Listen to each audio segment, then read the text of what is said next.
Dr. Greg Jones doesn't always start with his title of doctor.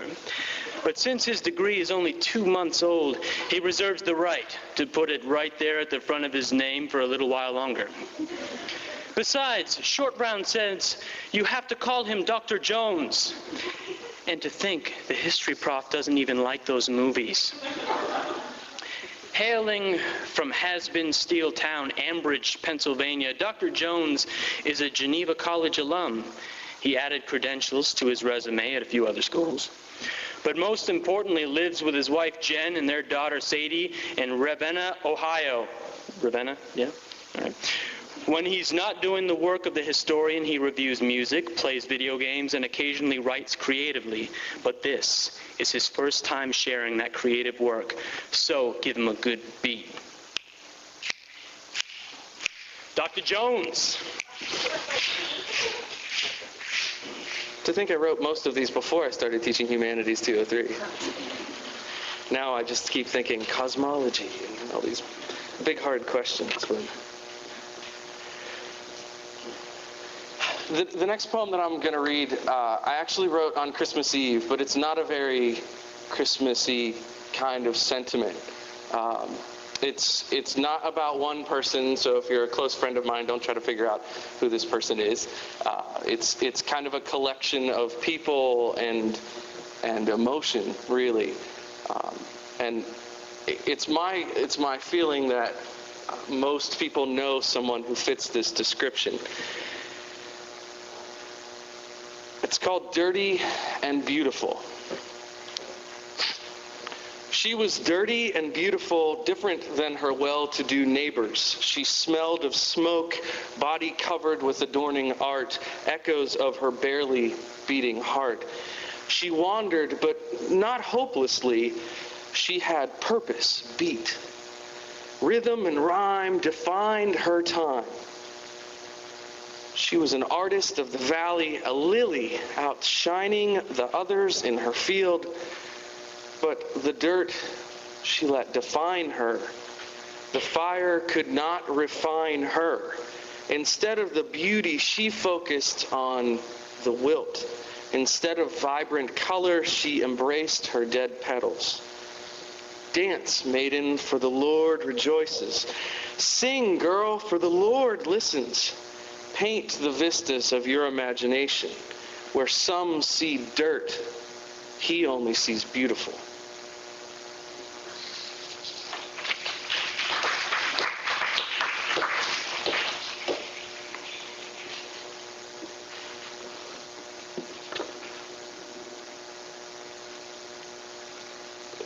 The next poem starts out scary, but it comes around in true redemptive fashion. So it's titled Demon, so if that gives you an indication where it's going.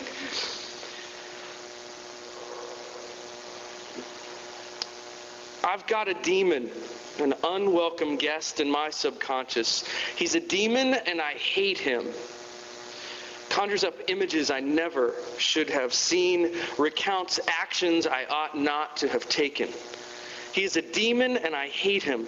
He is a demon that I want to kill. Remove his red, disgusting, gore-covered hands and teeth. Shake violently the corruption of his breath. Rip to shreds the morbidity of death's dark sting. By praising Jesus above this darkness, I call on the name of Jesus Christ to rid this demon. You might have me now, but you don't have my soul. You don't have me forever. Die, demon, die.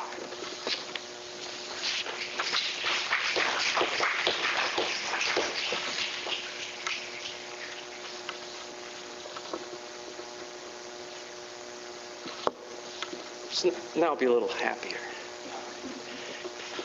Or at least more socially conscious. This one's called The Least of These. Maybe from a more convicting but still hopefully moving part of my faith reflection. I am an author, a writer of sorts. I pen the arguments and brilliant retorts. I sit in my office contemplating my prose. How can I help those who need to be assisted without coming across as narcissistic? I don't do this for money or fame. To love my neighbor is the ultimate gain. But do people feel helped by the things that I write? If they are, I will treasure it for the rest of my life. Therapy through words help me feel less disturbed by the injustices in this world, 'neath stars and stripes unfurled. Let us continue to work for equality.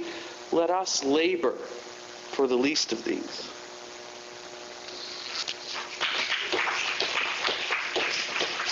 That probably resonates for the fellow academics in the crowd, that sometimes writing can feel like I spent hundreds of hours on a project and how will it change the world? So that was a dissertator's lament, if you will. Maybe I should retitle it that, because that's a better title.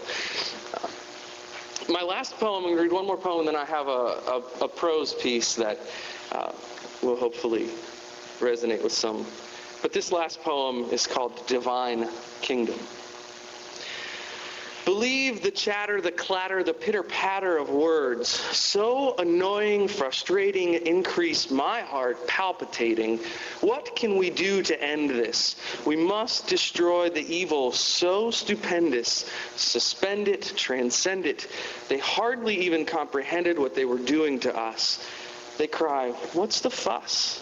They just want to keep things manageable, but in doing so, they've become so entangled in a web of lies, a web of vile, stinking lies, and they no longer hear the cries, the ones who need our love, the ones blessed from above.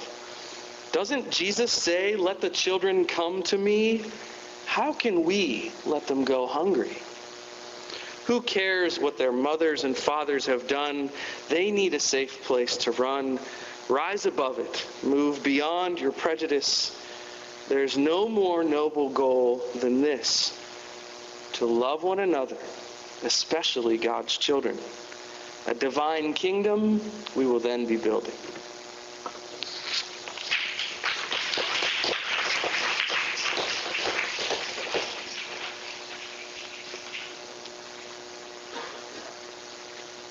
All right, so this prose piece I wrote after a baseball game, actually, and you'll notice that it wasn't last year, because in the beginning of this story, the Pirates aren't very good, but last year they were good, so I'm not crazy. Well, a little bit, but it's titled Digital Devices and Malleable Memories, and it's a little more like cultural criticism, so hopefully you like it. I stood outside of Pittsburgh's PNC Park, home of the Pirates, watching the fireworks after a rare home victory. That's the dig. Brilliant colors of the Zambelli fireworks burst through the night sky, and the crowd who had just been cheering on the Buccos were now reacting to the booms, the bursts, and the brightness. Collectively, hundreds of digital devices went up, capturing the moment. Right? You've all seen that. I could not stop myself. I, too, snapped a shot of the fireworks with my phone and sent it to my wife. They were too good not to remember.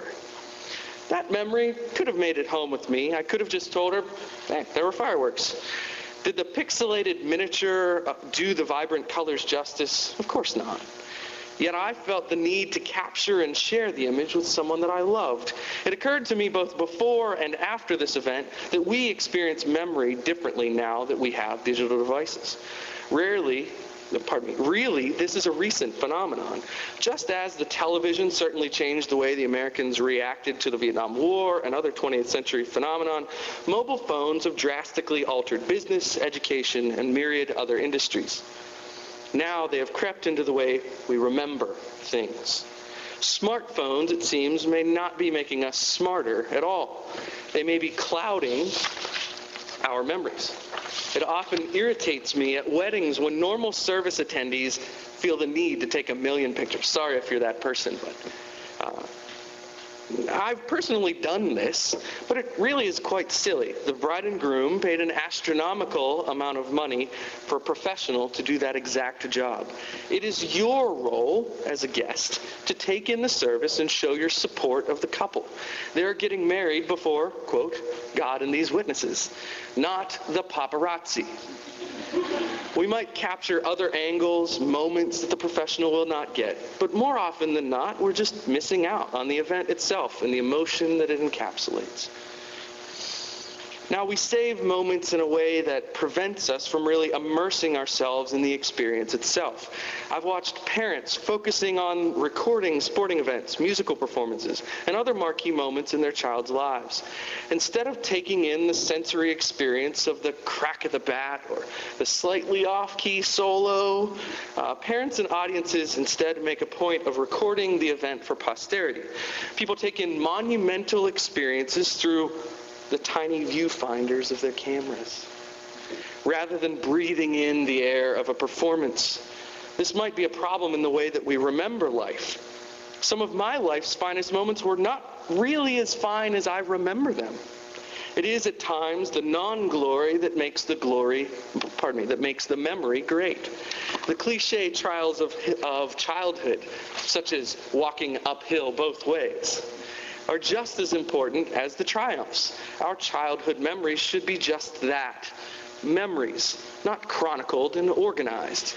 The effort to digitally save life is not in and of itself a bad thing. The nostalgia in my family when remembering the 1960s through photographs is quite endearing. However, when my relatives tell me stories about the grandfather that I never met, they do so through their own memories. They do not show me a DVD highlight reel of his life. There's an essence of a person that comes through in the people who knew him, and more importantly, those who loved him. Malleable memories are part of the human experience. Sometimes we remember people and events as more exciting than they were. Sometimes our memories are just wrong. But chronicling moments of life to the extent that we actually miss out on living life in the first place seems a bit misguided. So what if we tell fish stories every now and again?